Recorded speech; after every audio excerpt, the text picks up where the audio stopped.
The Electoral Court this morning handing down judgment in the case brought by the ANC seeking to have the uMkhonto weSizwe party deregistered and barred from participating in the upcoming elections.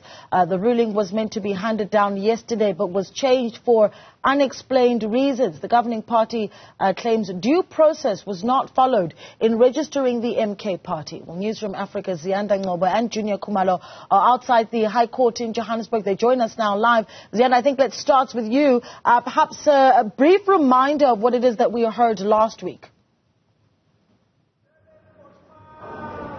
Well, last week we heard many arguments, one on the issue of urgency, ANC saying this has to be heard before the May 29th polls, so that we don't risk rather the legitimacy and credibility of the election. But more importantly, the main argument of the ANC has been around the processes of the IEC in registering the uMkhonto weSizwe party. In fact, Sesi Baloyi emphasizing that their fight isn't with uMkhonto weSizwe party, but this is being done in the interest of the rule of law. On the other hand, however, the IEC saying the ANC jumped the gun, that they should have appealed the issue of the registration of uMkhonto weSizwe with them first before jumping to the Electoral Court, but also that initially the ANC had contended with the issue of the logo and issues of intellectual property, which will actually be heard in the High Court in Durban tomorrow, but not the deregistration. So they were saying, well,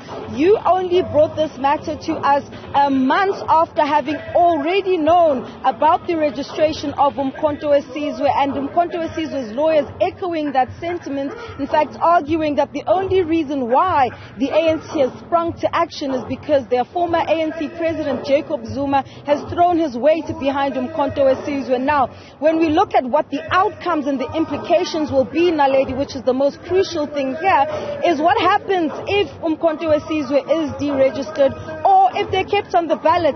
Terry Tilani is the former IEC deputy chairperson, and he was raising concerns around the credibility of the IEC should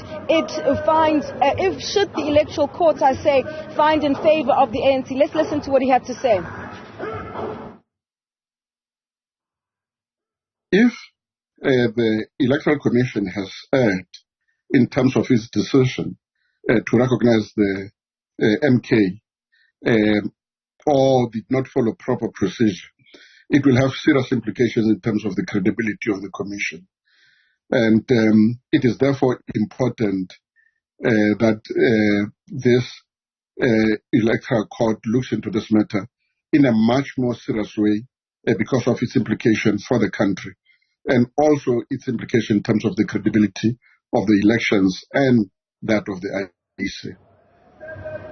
At the same time, the IEC has already said in their court papers that they would accept the outcomes of today's court ruling. But Tilani also raising the issues of the constitutional implications, as we've been saying that the rights of those MK voters who would have wanted to vote for the party, and even those who signed those 1,000 signatures for MK party to be able to participate, what happens to them? The party has already contested several by-elections as well. So how then would the court manage the undoing of so much that has already happened? Let's hear how Tilani explained his concerns.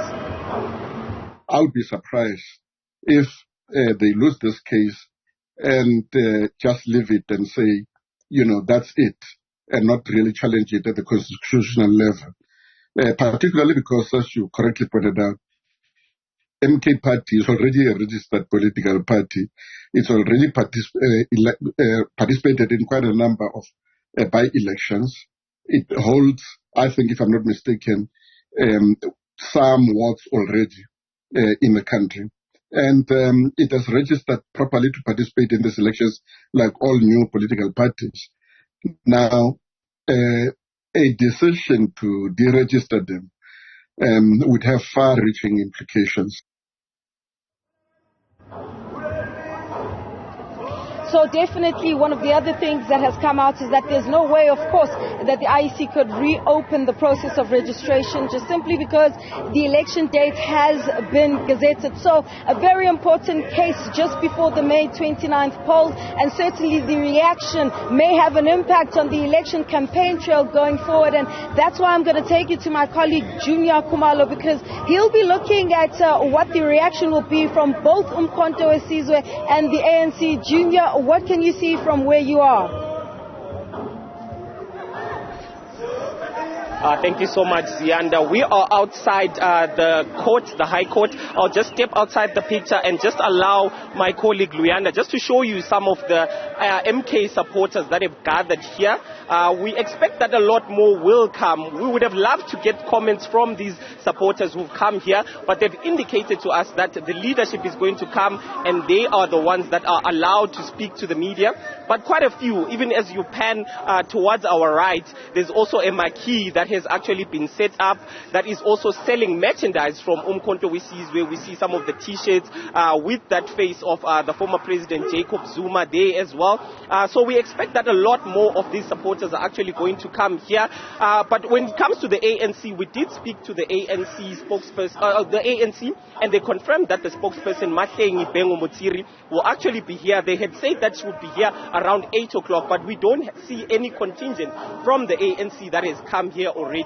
But also going back to uMkhonto weSizwe, they had already indicated through its youth, national youth spokesperson leader, Khanyile, that should the party not find itself on the ballot, there will actually be anarchy. He promised that the elections will actually not go ahead. So that's the threat that has already been made by uMkhonto weSizwe. But we know that the IEC has moved swiftly to come out and remind parties that they should abide by the code of conduct.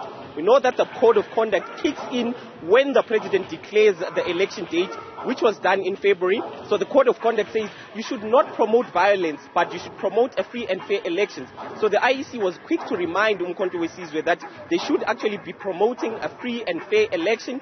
And the IEC also indicated that net joints, which is the structure, the security structure that actually will ensure that the elections are free and fair, is actually constantly meeting with the IEC and would be coming out and briefing the media shortly on what they would do basically to ensure that there is no violence should the party be deregistered or whether it remains on the ballot box, Naledi. All right, well, let's leave it there. Juniour Kumalo, our reporter, alongside Ziyanda and Ngcobo. They, of course, are our reporters, keeping a close eye on the Electoral Court this morning, expected to hand down that all-important judgment between the MK party and the ANC.